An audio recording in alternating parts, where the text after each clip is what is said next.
Hello friends, मैं जमस बेटा स्वागत करता हूं आप सभी का अपना यूट्यूब चैनल पर। देखिए, मोबाइल से वीडियो रिकॉर्ड हो रही है तो आपको क्या करना है, इस वीडियो को 720p पर देखना है। 360 पर भी नहीं देखना है क्योंकि वीडियो का क्वालिटी साफ नहीं आएगी। 720p पर देखेंगे तो क्वालिटी तो साफ आएगी और साथ में आपका कॉन्सेप्ट एक नंबर मतलब एकदम अव्वल लेवल पर चला जाएगा। यकीन मानिए, कॉन्सेप्ट के तौर पर आपको कहीं भी कमी नहीं होने वाली है। बस आपको क्या करना है, इसको 720p पर देखना है और पूरा देखना है। एक ही बार के देखेंगे, एक बार में आपको सब समझ में आ जाएगा। तो आज हम जो पढ़ने वाले हैं वो है कि आपका क्लास 12 की मैथ का अध्याय 5.8 से जुड़ी हुई सभी क्वेश्चंस और उससे जुड़ी हुई कॉन्सेप्ट आज हम यहाँ पर करने वाले हैं। यकीन मानिए, ये भी आपका कॉन्सेप्ट जो है वो आपका रोले का प्रमेय पर आधारित है। तो रोले का प्रमेय क्या होता है ये बताने से पहले इसके पहले वाले वीडियो जितने भी हमने देखे हैं 5.7 तक, वो वास्तव में सभी के सभी लाजवाब क्वेश्चंस थे। ठीक है, ओके। और यहाँ पर जो हम 5.8 करने जा रहे हैं, जो इस अध्याय का अंतिम प्रश्नावली है, तो अंतिम है। इसके चलते आपको क्या करना है, इसको अच्छे से पढ़ लेना है। रोले के प्रमेय से यकीन मानिए, रोले का प्रमेय या मध्यमान का प्रमेय हो, इससे एक क्वेश्चन 5 नंबर का आता है, एग्जाम में आता है, बोर्ड में आपका आता है, तो इसको अच्छे से पढ़ना है। तो चलिए, आपका रोले का प्रमेय क्या आता है। रोले का प्रमेय आप बताने से पहले थोड़ा सा अंतराल के बारे में मैं आपको बताता हूँ। अंतराल जिसे इंग्लिश में इंटरवल बोलते हैं, ये वास्तव में होता क्या है। तो इंटरवल मैंने आपको बताया है 4 प्रकार के होते हैं। एक आपका क्लोज इंटरवल, आपका सेमी क्लोज इंटरवल, फिर आपका विपरीत अंतराल होता है यानी कि ओपन इंटरवल, और एक आपका सेमी ओपन इंटरवल। तो मुझे लगता है कि वहाँ तक आपको समझ में आ गया होगा। तो यहाँ से हम शुरू करते हैं। रोले का प्रमेय वास्तव में क्या है। देखिए, रोले का प्रमेय किसी भी वास्तविक फलन के लिए लागू होता है जो दिए गए आपका क्या विपरीत अंतराल में वो आपका विलान करते हैं। अभी आपको समझ में नहीं आएगा, अभी हम यहाँ पर डायग्राम की मदद से मैं आपको समझा देता हूँ। यानी कि अगर रोले का प्रमेय है तो एक वास्तविक फलन दिए गए इंटरवल में यह वास्तविक फलन 3 कंडीशन को अगर फॉलो करता है तो हम कह देते हैं कि वास्तव में आपका रोले का प्रमेय है। पहला कंडीशन क्या है, पहला कंडीशन यही है कि समृद्ध अंतराल में, जो भी अंतराल इसका दिया जाएगा, समृद्ध अंतराल में वह फलन क्या होना चाहिए, सतत होना चाहिए, कंटिन्यूटी होना चाहिए। ठीक है ना। दूसरा है कि उस विपरीत अंतराल में वह फलन अवकलनीय होनी चाहिए। ठीक है। तीसरा है कि यदि 2 कंडीशन को फॉलो करता है तो उस पॉइंट पर उस फलन का मान दूसरे पॉइंट पर उस फलन के मान के बराबर होना चाहिए। ये 3 कंडीशन को फॉलो करता है तो हम कहते हैं क्या कि ए और बी, जैसे मान लीजिए अंतराल ए और बी है ना, तो अंतराल ए पर उस फलन का मान अंतराल बी पर उस फलन का मान के बराबर होगा। ये आपका तीसरा कंडीशन है। तो फिर ये आपका सेमी अंतराल ए और बी, सेमी अंतराल हो रहा है आपका ओपन इंटरवल यानी कि विपरीत अंतराल ए और बी के बीच में कम से कम एक पॉइंट सी ऐसा होगा जिस पॉइंट पर उस फलन का अवकलन 0 होगा। ठीक है, चलिए यही मैं आपको लिखवा देता हूं और फिर डायग्राम की मदद से भी हम उसको समझेंगे। ओके, यहां देखिए, मैं रोले का प्रमेय एकदम अच्छे से लिखवा देता हूं। ठीक है, ओके। रोले का प्रमेय है, सॉरी, एक मिनट, सही है। चलिए, यह रोले का प्रमेय है। ठीक है, रोले का प्रमेय। अभी जैसे खत्म होगा 5 मिनट या 10 मिनट तो आपको पूरा समझ में आ जाएगा कि मैं क्या कह रहा हूँ। अभी रोले का प्रमेय से ही आपको सब समझ में आने लगेगा। ठीक है ना। रोले का प्रमेय कहता है यदि किसी भी एक वास्तविक फलन f(x) जो आपका दिया गया रहेगा और एक अंतराल दी जाएगी। ठीक है ना। यह कहता है यदि, एक काम करते हैं ना, इसको मैं ब्लैक से कर देता हूँ ताकि अच्छे से आपको दिखाई दे। ठीक है ना। यदि एक वास्तविक फलन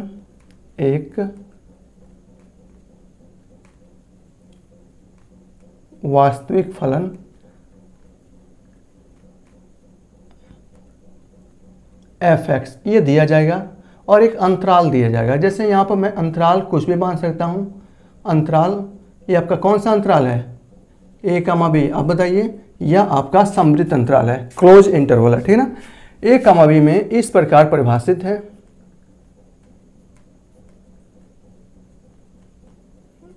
इस प्रकार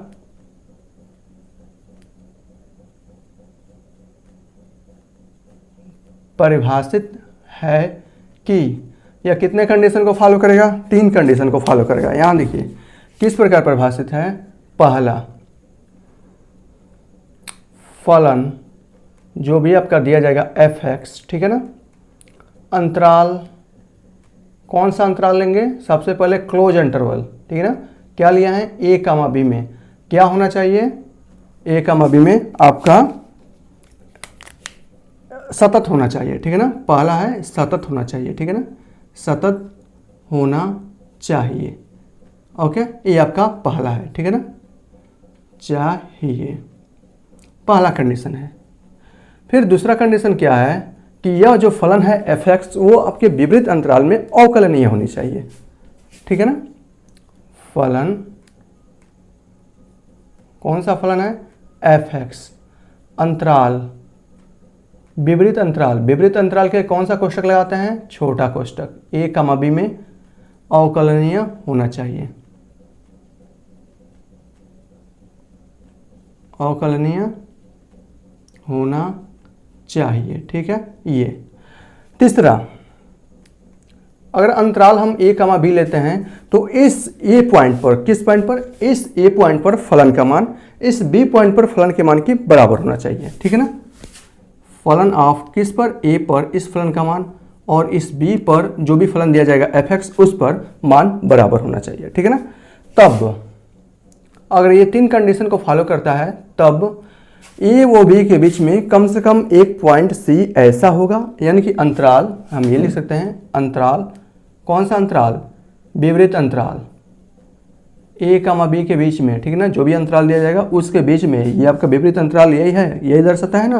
a, b अगर मंझिला कोष्टक है तो a और b को छोड़कर उसके बीच में जितने भी नंबर्स होंगे उसकी बात ये कर रहा है।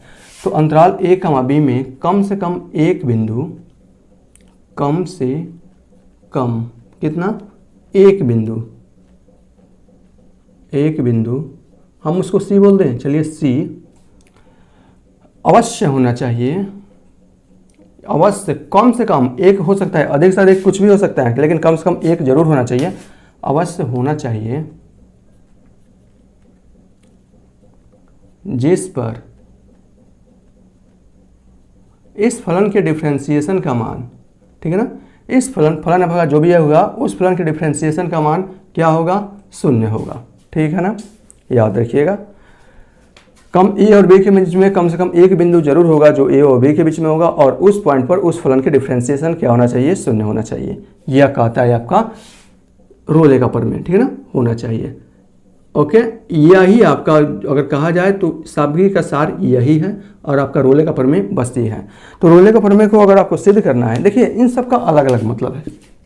इस पॉइंट पर इस फलन के डिफरेंशिएशन का मान शून्य होना, इसका मतलब कुछ ये दर्शाता है, क्या दर्शाता है कि इस पॉइंट पर कम से कम इस जो आपका जो पॉइंट है फलन के डिफरेंशिएशन का मान शून्य है ना, इसका मतलब इस पॉइंट पर एक स्पर्श रेखा खींची जा सकती है जो x अक्ष के समांतर होगी, ठीक है ना। अभी मैं आपको ग्राफ द्वारा इसको अच्छे से समझा देता हूँ। तो रोले का प्रमेय ये आपका है, सबसे पहले एक फलन दिया जाएगा और एक अंतराल दिया जाएगा और आपसे कहा जाएगा कि रोले का प्रमेय को सिद्ध कीजिए। आपको क्या सिद्ध करना पड़ेगा कि बस इस अंतराल के बीच में कम से कम एक पॉइंट ऐसा होगा जिस पर डिफरेंशिएशन का मान, इस फलन के डिफरेंशिएशन का मान शून्य होगा, ठीक है ना। यानी कि उस पॉइंट पर अगर उस फलन का अवकलन करें तो वो आपके शून्य के बराबर हो जाएगा। बस अगर आपको रोले का प्रमेय को दर्शाना है तो सिर्फ एक पॉइंट, बस आपको क्या करना है कि एक पॉइंट ज्ञात करना है जो आपका ए और बी के बीच में होना चाहिए, बस आपको यही करना है, ठीक है ना। बस आपको ये पॉइंट ज्ञात करना है सी जो ए और बी के बीच में होना चाहिए। ओके, चलिए एक ग्राफ के द्वारा मैं क्या कर रहा हूँ इसको अच्छे से समझा रहा हूँ, ठीक है ना। आइए, और इन चला क्या, हाँ है ना, आइए ग्राफ के द्वारा भी इसको अच्छे से समझ ले ताकि कोई भी प्रॉब्लम ना हो। आइए इधर, यह मैं क्या कर रहा हूँ, एक कार्तीय तल बना रहा हूँ, ठीक है, ये बना दिया आपका, ये एक कार्तीय तल बन चुका है, ठीक है ना। एक ग्राफ बना रहा है, ठीक है ना। ग्राफ पर क्या होगा, फलन ऑफ ए का मान और फलन ऑफ बी का मान क्या होना चाहिए, बराबर होना चाहिए। तो एक ग्राफ मैं बना रहा हूँ, कैसे भी ये ग्राफ बना देता हूँ, ठीक है ना। ये देखिए एक मैंने ग्राफ बना दिया, ठीक है ना, ये ग्राफ है। ग्राफ किसका है, फलन ऑफ एक्स का ये ग्राफ है, ये ग्राफ है आपका, मान लीजिए फलन ऑफ एक्स का ये मैंने ग्राफ बनाया, ठीक है। ओके, और किस अंतराल में बोला है, देखिए यहाँ पर अंतराल ए कामा बी पर बोला है, यानी कि विपरीत अंतराल पर बोला है। ओके, अब यहाँ देखिए ये आपका मान लीजिए ए है और ये आपका क्या है, बी है, ठीक है। ये आपका ए है और यह आपका क्या है, बी है। चलिए बहुत बढ़िया, तो मैं क्या कर रहा हूँ ना, इसको एक्स एक्सिस से मिला देंगे तो ये आपका ए हो जाएगा और इसको अगर हम एक्स एक्सिस से मिला देंगे तो ये आपका बी हो जाएगा, ठीक है। आइए अगर हम इसको वाई एक्सिस से मिलाएंगे तो फलन ऑफ ए हो जाएगा, अगर हम इसको भी वाई एक्सिस से लंबवत डालेंगे तो क्या हो जाएगा, फलन ऑफ बी हो जाएगा। अब यहाँ देखिए चूंकि फलन ऑफ ए और बी दोनों के दोनों पॉइंट एक ही रेखा पर उपस्थित है, अतः वाई का मान क्या होना चाहिए, फलन ऑफ ए का मान फलन ऑफ बी के बराबर हो जाएगा। ठीक है, एक ही रेखा पर स्थित है ना, तो आपका ये हो जाएगा, सिंपल है। अब यहाँ देखिए, अच्छा एक काम बताइए, ये क्या होना चाहिए कि ए कमा बी में अवकलनीय होना चाहिए। एक एक चीज़ को मैं आपको तोड़ के बता देता हूँ, ठीक है ना। पहले क्या है, अंतराल एफ एक्स अंतराल में ये क्या है, किस अंतराल है, ये आपका समृद्ध अंतराल में सतत होना चाहिए। ठीक है ना, पहले कंडीशन है कि समृद्ध अंतराल में आपका सतत होना चाहिए। ठीक है ना। दूसरी बात ये है कि विवृत अंतराल में ये आपका अवकलनीय होने चाहिए। एक बात और है, यहाँ देखिए, विवृत अंतराल में ही कोई भी फलन अवकलनीय होता है, समृद्ध अंतराल में फलन अवकलनीय होता ही नहीं है। जब भी होगा विवृत अंतराल में होगा। क्यों? अवकलनीय होने का मतलब यही है कि अगर हम कहें कि विवृत समृद्ध अंतराल में यह फलन अवकलनीय है, इसका मतलब ए पर भी यह अवकलनीय है, बी पर भी अवकलनीय है। और अवकलनीय मतलब होने का मतलब ये होता है कि उस पॉइंट पर एक स्पर्श रेखा खींची जा सकती है। अगर समृद्ध अंतराल में अगर यह अवकलनीय होता तो ए पर भी अवकलनीय होता, बी पर भी अवकलनीय होता, और इस ग्राफ के प्रत्येक बिंदु पर भी अवकलनीय होता। ठीक है ना। तो ए पर अवकलनीय होता है तो क्या ए पर एक ही स्पर्श रेखा खींची जा सकती है? यहाँ देखिए, ए पर तो बहुत सारी स्पर्श रेखा खींची जा सकती है, इसलिए ए पॉइंट और बी पॉइंट यानी कि दोनों के छोर पर कोई भी फलन अवकलनीय नहीं होता है। ठीक है ना। या आप कह सकते हैं विवृत अंतराल समृद्ध अंतराल में कोई भी फलन अवकलनीय नहीं होता है। ए और बी इन दो पॉइंट को छोड़ दिया जाए तो बाकी के शेष हिस्सों पर कोई भी फलन अवकलनीय हो जाएगा, क्योंकि बाकी के शेष हिस्से पर कम से कम एक स्पर्श रेखा खींची जा सकती है। ठीक है ना। तो यह क्या कर रहा है कि ए कमा बी में कम से कम एक बिंदु सी ऐसा होगा, कैसा होगा, अवश्य होगा जिस पर उस पॉइंट के डिफरेंशिएशन का मान शून्य हो जाए। उस पॉइंट पर डिफरेंशिएशन का मान शून्य होने का मतलब है कि उस पर स्पर्श रेखा अगर हम खींचे तो वह आपके एक्स अक्ष के समांतर होगी। ठीक है। जैसे अगर मैं आपसे कहूँ कि ए और बी में एक आपका मान लीजिए यहाँ पर एक पॉइंट आपका सी मिल गया। अब इस सी पॉइंट पर इस फलन के अवकलनीय का मान शून्य होगा। इसका मतलब इस पॉइंट पर स्पर्श रेखा एक्स अक्ष के समांतर होगी। यह आपका कौन सा अक्ष है? यह आपका एक्स अक्ष है, यह आपका वाई अक्ष है। तो इस सी पॉइंट पर कम से कम एक स्पर्श रेखा खींची जा सकती है जो आपके एक्स अक्ष के समांतर होगी। तो अगर हम इस पर स्पर्श रेखा खींचे तो कुछ आपका ऐसा खींचेगा। ठीक है ना। ये अभी तो मैं ऐसे खींच दिया हूँ ना, यहाँ देखिए। तो इस पॉइंट पर एक स्पर्श रेखा खींची जा सकती है कम से कम जो एक्स अक्ष के क्या होगी, समांतर होगी। ठीक है ना। और ये क्या आएगा, ये बिंदु सी आएगा। ठीक है ना, ये बिंदु सी आएगा जो ए और बी के बीच में होगा। ठीक है ना। ये आपका पॉइंट ए है और ये आपका पॉइंट बी है और ये आपका पॉइंट सी है। समझ गए एक एक बिंदु। चलिए एक बात और देखिए, फलन का अवकलनीय होने का मतलब होता है, फलन का अवकलनीय मतलब उस पॉइंट पर एक स्पर्श रेखा खींची जा सकती है। ये है सिर्फ फलन के अवकलनीय होने का मतलब। क्या है एक बार और समझिए, अगर कोई फलन किसी पॉइंट पर अवकलनीय है इसका मतलब उस पॉइंट पर एक स्पर्श रेखा खींची जा सकती है। ठीक है। दूसरा बात है कि अवकलनीय का शून्य होना। जैसे इस पॉइंट पर इस फलन के अवकलन किया जाएगा तो इसका मान शून्य हो जाएगा। इसका मतलब क्या हो जाएगा कि उस पॉइंट पर जो स्पर्श रेखा खींची जाएगी वो एक्स अक्ष के समांतर होगी। शून्य है इसका मतलब एक्स अक्ष के समांतर होगी। ठीक है, समझ गए। फलन का डिफरेंशिएशन होने का मतलब अगर कोई भी फलन किसी पॉइंट पर अवकलनीय है इसका मतलब उस पॉइंट पर फलन की एक स्पर्श रेखा खींची जा सकती है। ठीक है ना। उस पॉइंट पर एक स्पर्श रेखा खींची जा सकती है। अगर इसी पॉइंट पर फलन का मान अवकलनीय है और उसका मान शून्य के बराबर आ गया, इसका मतलब क्या हो जाएगा कि उस पॉइंट पर स्पर्श जो रेखा होगी खींची जाएगी वो आपके एक्स अक्ष के समांतर हो जाएगी। ठीक है, इतना समझ गया तो काफ़ी है, बस यही आपका था। ठीक है ना। ये क्या, जब एक्स के समांतर हो जाएगी तो वास्तव में ये तो इसका स्लोप ही है ना, स्लोप ही है। यहाँ देखिए F dash C equal to 0, इसका मतलब इस सी पॉइंट पर इस फलन के अवकलनीय का मान 0 है। अतः अगर हम बात करें स्लोप की बात करें तो स्लोप इसका कितना हो जाएगा, टेन थीटा, और टेन थीटा बराबर स्लोप कितना हो जाएगा, वास्तव में 0 ये दिया हो जाएगा। ठीक है ना। तो यहाँ से अगर मान करें तो टेन थीटा इक्वल टू, ये टेन में कितने अंश का मान होता है, 0 अंश का, तो थीटा इक्वल टू क्या हो जाएगा, 0 डिग्री हो जाएगा। ठीक है ना, 0 डिग्री हो जाएगा। इसका मतलब इसका जो स्लोप होगा एक्स अक्ष के जो समांतर होगा उसका स्लोप 0 हो जाएगा। इसका मतलब समझ गए ना, ये रेखा और ये रेखा एक दूसरे के समांतर हो जाएगा। ठीक है, चलिए तो ये था आपका पूरा का पूरा रोले का प्रमेय। अब क्वेश्चंस कैसे करना है, आइए इस क्वेश्चंस को भी कर लेते हैं। कुछ एग्जाम्पल दिए गए हैं, उस एग्जाम्पल को मैं लेता हूँ और फिर मैं क्या करता हूँ, आपको उसको अच्छे से लिखवा देता हूँ और आपको बता देता हूँ। ठीक है, चलिए तो मुझे इसे मिटाना पड़ेगा, तो मैं इसे मिटा रहा हूँ और यहाँ पर मैं उदाहरण सबसे पहले ले लेता हूँ। ठीक है ना,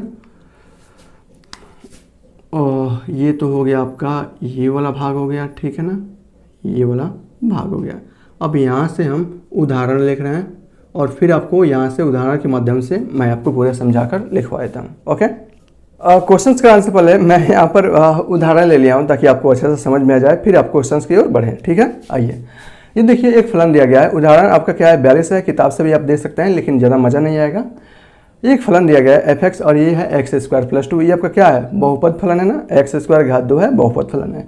और इस अंतराल जब भी देगा आपको कौन सा अंतराल देगा, आपका समृद्ध अंतराल देगा। तो समृद्ध अंतराल उसमें कहा नहीं है लेकिन समृद्ध अंतराल में होता है। तो इस समृद्ध अंतराल में आपको क्या करना है, रोले के प्रमेय को सत्यापित करना है कि इस अंतराल में यह जो फलन है वो आपका रोले के प्रमेय को सत्यापित करता है। तो हमें क्या चाहिए, सिर्फ एक ही चीज़ चाहिए, क्या, इन दोनों के बीच में कम से कम एक पॉइंट ऐसा मिल जाए जिस पर डिफरेंशिएशन का मान, जिस पर उस फलन के डिफरेंशिएशन का मान 0 हो जाए। बस हमें यही तो चाहिए। तो चलिए हम इस पर देखते हैं। ठीक है, आइए तो हल में आपको क्या करना है, सिंपल है। हल में आपको क्या करना है, ऐसे करना है। ठीक है ना, फलन लिखना कैसे है, सिंपल से मैं आपको बताता हूँ। ठीक है, आइए एक काम करते हैं ना, फलन क्या दिया गया है, फलन f(x) बराबर है क्या, ये आपका x² + 2 है। ठीक है ना, अंतराल सब में भाषा सेम रहेगी। ठीक है ना, अंतराल कौन सा अंतराल, ये आपका -2, 2। कौन सा अंतराल है, सममित अंतराल में इस प्रकार परिभाषित है।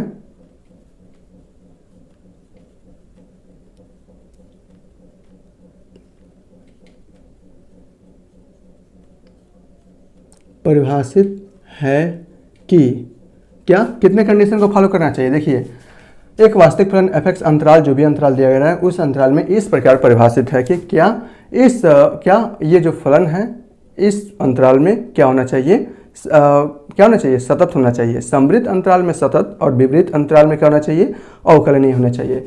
चूँकि यह फलन है, जो फलन है वो आपका बहुपदीय फलन है और जो बहुपदीय फलन होता है वो क्या होता है, किसी भी अंतराल में वो बहुपदीय फलन सतत होता है। ये हमने प्रूफ कर चुके हैं। किसी भी अंतराल में वो जो फलन होगा, चाहे समृद्ध अंतराल ले लो चाहे विपरीत अंतराल, वो फलन अवकलनीय भी होता है और वो फलन सतत भी होता है। तो हमें यहाँ पर सिद्ध नहीं करनी है, सिर्फ लिख लेनी है। यही बातें जो हम जानते हैं, जो हम प्रूफ कर चुके हैं। पिछले वाले क्लासेस में, वीडियो में हमने सब प्रूफ कर चुका है ना कि बहुपदीय फलन अवकलनीय होता है, सतत भी होता है। ठीक है, चलिए तो हम यहाँ पर क्या लिखेंगे, चूँकि फलन f(x) एक बहुपदीय फलन है, एक बहुपदीय फलन है,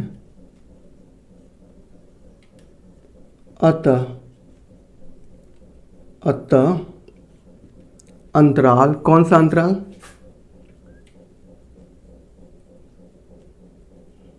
कौन सा अंतराल है, समृद्ध अंतराल -2, 2 में सतत होगा। ठीक है ना, सतत होगा। बस ये प्रूफ हो गया, ये क्या है, सतत होना चाहिए। वह फलन f(x) इक्वल टू, चाहे तो आप ये भी लिख सकते हैं x² + 2, एक बहुपदीय फलन है।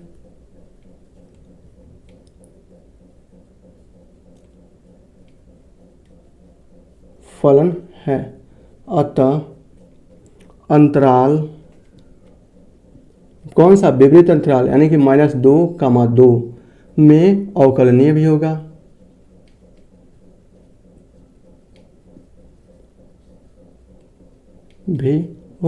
ठीक है ना, तो ये दो चीजें हैं। और फलन ऑफ ए पर फलन ऑफ बी पर का मान क्या होना चाहिए, बराबर होना चाहिए वह। ठीक है ना, फलन ऑफ ए यानी कि किस पर, फलन ऑफ ए का मान कितना है, -2 पर। इस फलन का मान क्या होना चाहिए, -2 का स्क्वायर हो जाएगा और प्लस 2 हो जाएगा। तो -2 का स्क्वायर 4 और 2 कितना हो गया 6। फलन ऑफ बी पर यानी कि क्या है, फलन ऑफ बी अंतराल क्या है 2 पर, इस फलन का मान 2 का स्क्वायर और प्लस 2 कितना हो गया 6 हो गया। चूंकि फलन ऑफ ए इक्वल टू फलन ऑफ बी है, बराबर माना रहा है ना, अतः फलन तब, ठीक ना, तब यदि फलन ऑफ ए पर फलन ऑफ बी का मान बराबर आ जाए तब क्या करना है, अंतराल, कौन सा अंतराल, अंतराल आपका विपरीत लेना है। उस विपरीत अंतराल में कम से कम एक बिंदु सी इस प्रकार होगा, कम उन दोनों के बीच में, यानी कि ये विपरीत अंतराल ए कमा बी में कम से कम एक पॉइंट ऐसा अवस्था होना चाहिए जिस पॉइंट पर इस फलन के डिफरेंशिएशन का मान 0 आ जाए। ठीक है, तब हम क्या लेना चाहिए, तब विपरीत अंतराल, ये कौन सा है, विपरीत अंतराल, ठीक है ना,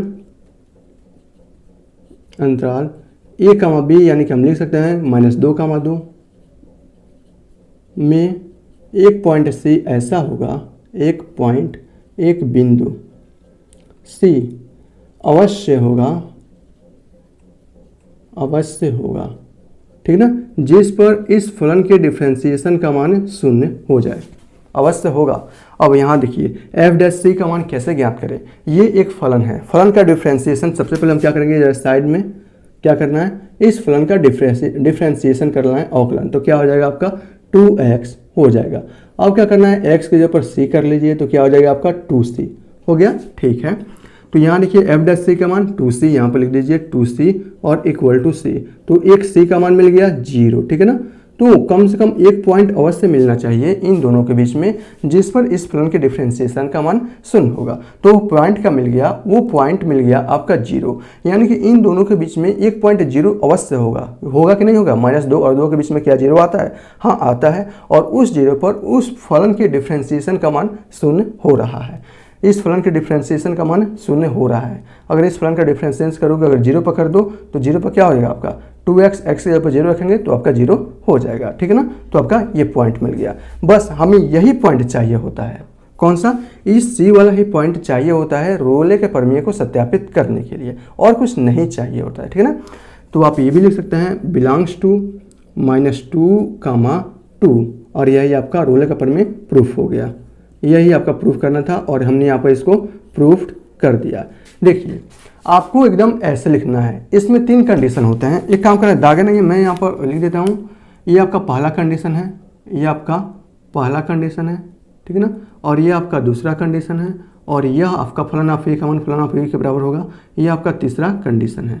और फिर जब 3 कंडीशन को फॉलो हो जाए तो फिर ए ओ बी यानी कि विपरीत अंतराल में कम से कम एक पॉइंट ऐसा होना चाहिए जिस पर उस फलन के डिफरेंशिएशन का मान 0 होगा। तो हमने यहाँ पर वो पॉइंट नहीं निकाल दिया, कैसे निकाला, एफ डैश सी का मान 0 होना चाहिए, सबसे पहले एफ डैश एक्स, इस फलन का डिफरेंशिएशन करा, जिसका मान आ गया 2x आ गया, 2 का आपका 0 हो जाएगा।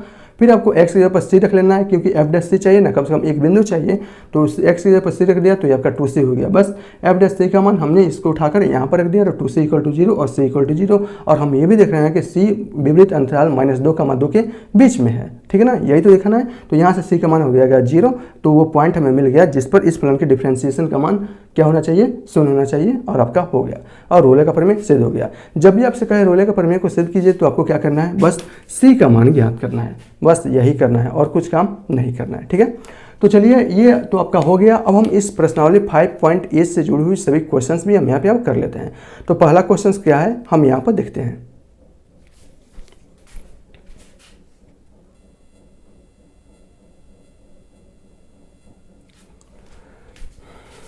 तो फ्रेंड आपका प्रश्नावली 5.8 का ये आपका क्या है, पहला क्वेश्चन है, ठीक है ना, ये आपका क्वेश्चन नंबर पहला है, क्वेश्चन आपका यह पहला है, ठीक है ना। ज़्यादा मिटाने की जरूरत नहीं है, जो चीज़ें हैं वो मैं मिटा दिया हूँ, आपको तो बस सिर्फ समझाना था ना। देखिए यहाँ पे एक फलन दिया गया है, ये फलन है f(x) = x² + 2x - 8, ये एक फलन दिया गया है, और कहा है कि इस अंतराल -4, 2 में इस अंतराल पर रोले का प्रमेय को सत्यापित कीजिए। इसका मतलब जब भी हमें रोले का प्रमेय को सत्यापित करना पड़ता है तो हमें क्या करना है, सिर्फ इन दोनों के बीच में, यानी कि विपरीत अंतराल में -4, 2 पर नहीं, ये विपरीत समृद्ध अंतराल में नहीं, विपरीत अंतराल में इस फलन के डिफरेंशिएशन का मान 0 होना चाहिए, विपरीत अंतराल में कम से कम एक पॉइंट ऐसा मिलेगा जिस पॉइंट पर इस फलन की डिफरेंशिएशन का मान शून्य होगा। बस हमें ये ज्ञात करना है, यानी कि सी का मान पूरा मिलाकर ज्ञात करना है। ठीक है, तो चलिए लिखने का तरीका वही सेम रहेगा। क्या रहेगा? फलन f(x = x² + 2x - s) अंतराल कौन सा अंतराल है? -4, 2 ये अंतराल है। ठीक है ना, एक काम करते हैं, ये कौन सा अंतराल है? -4, 2 में इस प्रकार परिभाषित है कि किस प्रकार परिभाषित है कि इस फलन का मान, फलन f(x) क्या है? एक बहुपदीय फलन है, ये आपका घात 2 है ना, इसका मतलब बहुपदीय फलन है। ठीक है ना, जब भी आपका बहुपदीय फलन होगा तो हम जानते हैं कि जो बहुपदीय फलन होता है वो आपका किसी भी अंतराल में आपका सतत भी होता है और आपका अवकलनीय भी होता है। तो चूंकि ये आपका बहुपदीय फलन है, अतः अंतराल कौन सा अंतराल? विपरीत अंतराल -4, 2 में क्या होगा? सतत होगा। फिर आपका सेकंड कंडीशन क्या है? देखिए सेकंड कंडीशन, f(x) अंतराल ये आपका विपरीत अंतराल में अवकलनीय होना चाहिए। चूंकि ये आपका बहुपदीय फलन है तो विपरीत अंतराल में भी ये क्या होगा?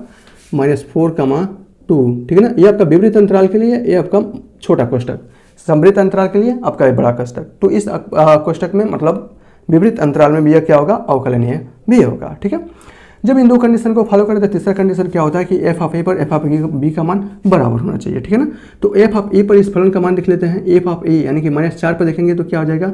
-4 पर देखेंगे तो इसका मान कितना आ जाएगा? -4 का होल स्क्वायर और +2 और -4 और यहाँ पर -8, ये पूरा हो जाएगा 4 चौको 16 और 4 दूना -8, इसका मान कितना हो गया? 0 हो गया। फिर किस अंतराल पर? आपका 2 पर भी देख लेते हैं। तो f(b) यानी कि f(2) पर इस फलन का मान कितना होगा? x² यानी कि 2 का होल स्क्वायर और +2 × 2 और क्या है? -8 और यहाँ से देखिए 2 दूना 4 + 4 और -8 कितना हो गया? 4 4 8 0 इस पर। अतः हम देख रहे हैं कि f(a) पर इस फलन का मान, f(b) पर इस फलन का मान, दोनों का मान बराबर है ना। तो हमें क्या चाहिए? जब दोनों का मान बराबर है तो हमें क्या मिलेगा? विपरीत अंतराल। विपरीत अंतराल मतलब -4, 2। ठीक है ना, विपरीत अंतराल -4, 2 में कम से कम एक बिंदु, इन दोनों के बीच में कम से कम एक बिंदु ऐसा मिलेगा जिस पर, अवश्य मिलेगा जिस पर इस फलन, कौन सा फलन? इस फलन का डिफ्रेंशिएशन का मान क्या है? डिफ्रेंशिएशन का मान क्या होना चाहिए? 0 मिल जाएगा, यानी कि f' का मान 0 हो जाएगा। तो हमें क्या करना है कि सबसे पहले ये जो फलन है उस फलन का डिफ्रेंशिएशन करना है। क्यों? क्योंकि इस फलन पर डिफ्रेंशिएशन यदि है ना, अवकलन का मान 0 होगा। तो हमें क्या करना है? सबसे पहले इस फलन का अवकलन करेंगे तो ये हो जाएगा 2x +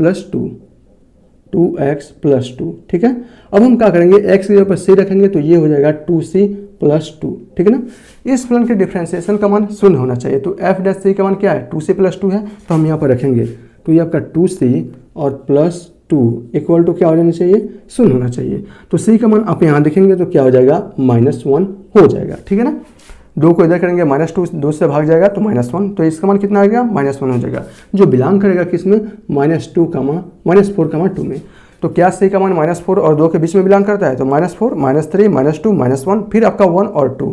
ठीक है ना, फिर आपका 1 हो जाएगा। ठीक है ना, तो 1 और 2 हो जाएगा। ठीक है, तो -1 इन दोनों के बीच में बिलोंग कर रहा है ना। ओके, बस हमें यही तो सिद्ध करना है। तो आपका प्रूफ हो गया, रोले का प्रमेय यहीं पर सत्यापित हो जाती है। ठीक है, चलिए अब हम इसका जो क्वेश्चन नंबर 2 बचा है वो भी हम यहाँ पर देख लेते हैं।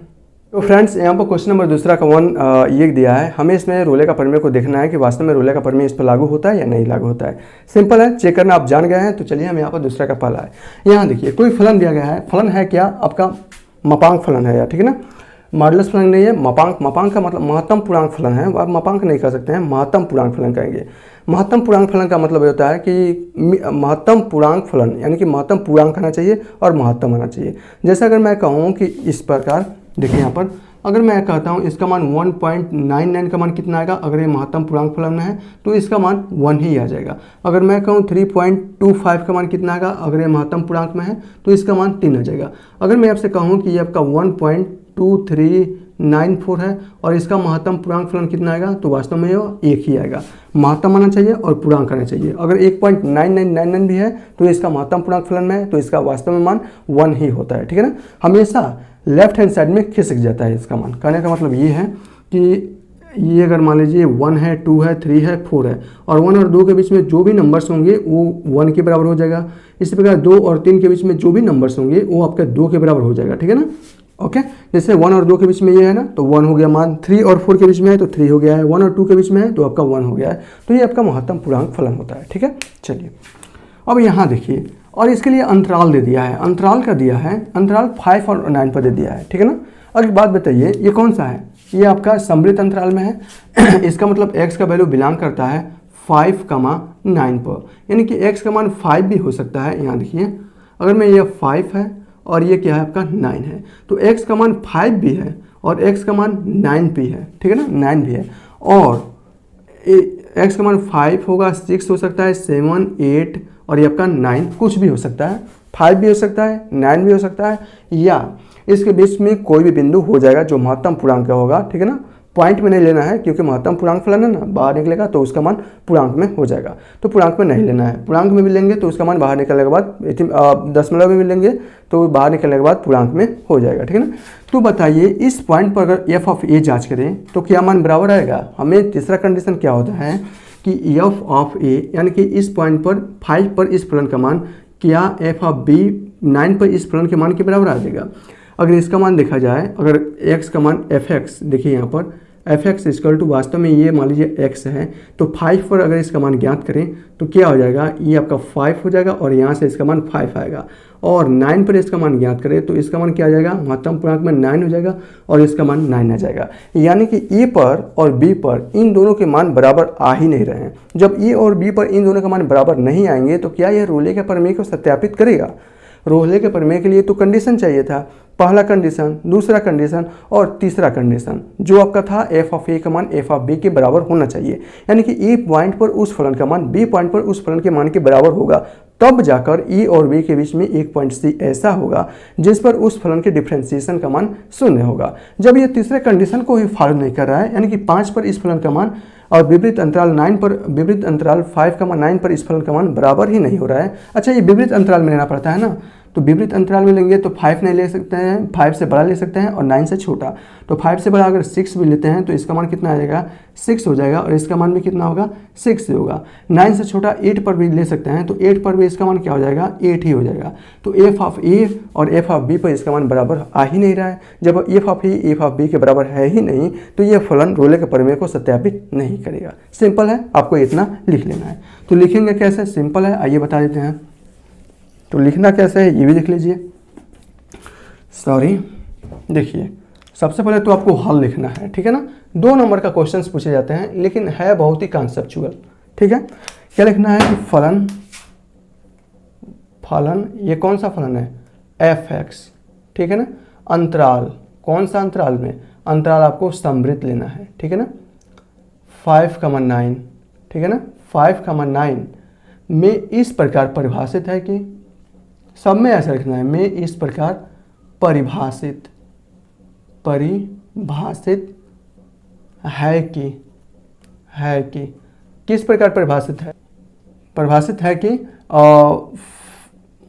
प्रत्येक वास्तविक मान पर, ठीक है ना, प्रत्येक वास्तविक नहीं, प्रत्येक पूर्णांक मान पर, प्रत्येक पूर्णांक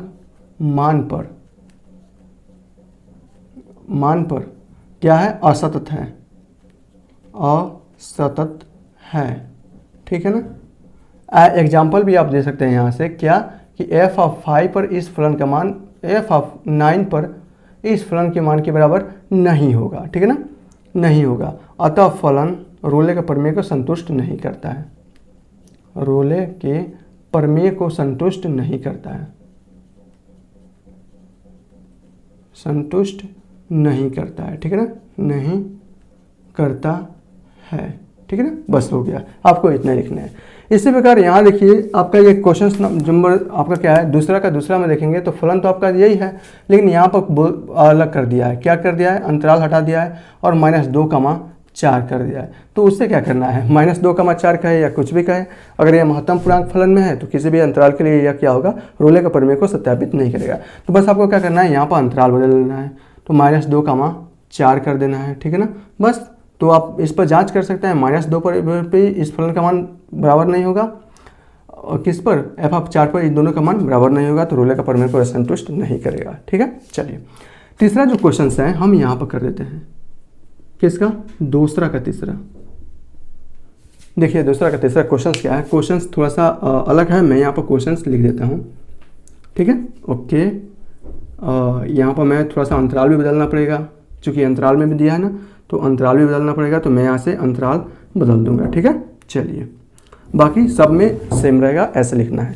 तो देखिए इसमें कहा क्या है, f x is equal to x square minus one बोल दिया है, f x is equal to x square minus one, x square minus one, और ये अंतराल दिया है। अंतराल क्या दिया है, 1,2 अंतराल बोल दिया है, 1,2। F x is equal to f x is equal to x square minus one कर दिया है, और यहाँ पर अंतराल कर दिया है 1,2, ये आपका अंतराल बोल दिया है।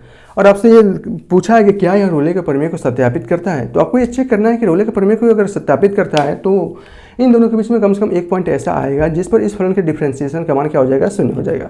ठीक है ना, फलन के डिफरेंशिएशन का मान शून्य हो जाएगा, इसका मतलब कम से कम एक पॉइंट ऐसा आएगा जिस पर स्पर्श रेखा अगर खींचे तो वो आपके एक अक्ष के समांतर होगा। यही आपका पूरा का पूरा कॉन्सेप्चुअल चीज़ें हैं जो समझना है। तो हम क्या लिखेंगे, फलन f x equal to x square minus one, अंतराल 1,2 में इस प्रकार परिभाषित है कि फलन जो है एक बहुपदीय फलन है। आपका ये क्या है, बहुपदीय फलन है। ठीक है, अतः अंतराल कौन सा अंतराल, 1,2 में यह सतत होगा। पहली बात तो ये सतत होगा, हो गया, बढ़िया है। दूसरा फलन एफ एक्स इक्वल टू, आप चाहें तो ये नंबर्स पे लिख सकते हैं, एक्स स्क्वायर माइनस वन, एक आपका बहुपदीय फलन है। अतः अंतराल कौन सा अंतराल, ये आपका विपरीत अंतराल में, ये आपका समृद्ध है, ये आपका विपरीत अंतराल 1,2 में यह क्या होगा, अवकलनीय होगा। ठीक है ना, बहुपदीय है तो अवकलनीय होगा और सतत भी होगा। तब हमें क्या चाहिए, एफ ऑफ ए का मान एफ ऑफ ए बी के बराबर होना चाहिए। तो इधर देखते हैं ना, एफ ऑफ ए का मान, तो ए का मान कितना है, 1 पर हम देख लेते हैं। तो 1 पर ये आपका 1 स्क्वायर माइनस 1, तो ये हो जाएगा 1 माइनस 1, और ये हो जाएगा आपका शून्य हो रहा है। बी पर भी देख लेते हैं, आपका 2 है, तो ये आपका 2 स्क्वायर माइनस 1 इक्वल टू कितना हो जाएगा, 4 माइनस 1, ये आपका तो 3 आ रहा है। यानी कि इस ए फलन पर ए पॉइंट पर इस फलन का मान, बी पॉइंट जो आपका 2 है, इस फलन का मान क्या है, बराबर नहीं आ रहा है। तो हम क्या लिखेंगे, f of a not equal to f of b, बस। तो क्या हमें ये सब लिखने की जरूरत है, अरे भाई जब यहीं से ये संतुष्ट नहीं कर रहा है तो ये लिखने की जरूरत क्या है। ठीक है ना, जैसे आपका महत्तम पूर्णांक फलन था वैसे ही आपका ये है, तो महत्तम पूर्णांक फलन में आप चाहें तो ये लिख सकते हैं, अतः अब क्या होगा, अतः यह रोले के प्रमेय को संतुष्ट नहीं करता है। जब यहीं से आगे नहीं बढ़ रहा है तो हमें आगे लिखने की जरूरत है नहीं है, डायरेक्ट लिख देते हैं ना, अतः रोले के प्रमेय को संतुष्ट नहीं करता है।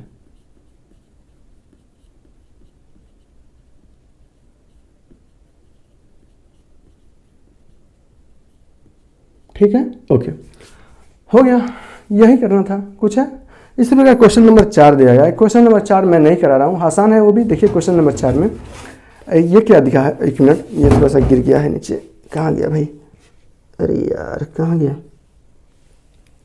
लो ढक्कन, अरे यहाँ है, अबे आजा, सॉरी, आ गया। यहाँ देखिए क्वेश्चन नंबर 4, क्वेश्चन नंबर 4 क्या है, अंतराल ले दिया है आपका, कौन सा अंतराल है, -5,5 पर है। और ये क्या है आपका, रियल नंबर एक फलन है, सतत फलन है, रियल नंबर में यह क्या है, सतत है। तो इस फलन का अगर डिफरेंशिएशन किया जाए किसी बिंदु पर, वो आपका शून्य नहीं होता है। किसी बिंदु पर अगर इसका डिफरेंशिएशन करेंगे तो आपका शून्य नहीं होता है। तो सिद्ध कीजिए कि -5 यानी कि इस -5 पर इस फलन का मान और 5 पर इस फलन का मान बराबर नहीं है। तो एकदम आसान, जैसा है वैसा करेंगे, माना जाएगा समान। ठीक है, क्वेश्चन नंबर 4, 5 और 6 ये क्या है, मध्यमान प्रमेय पर आधारित है। तो मध्यमान प्रमेय क्या होता है वो भी हम देख लेते हैं, उसके बाद से इस पर जुड़े हुए जो क्वेश्चन हैं 3, 4, 5, 6 वो भी हम यहाँ पर कर लेंगे। ठीक है, तो चलिए हम शुरू करते हैं मध्यमान प्रमेय।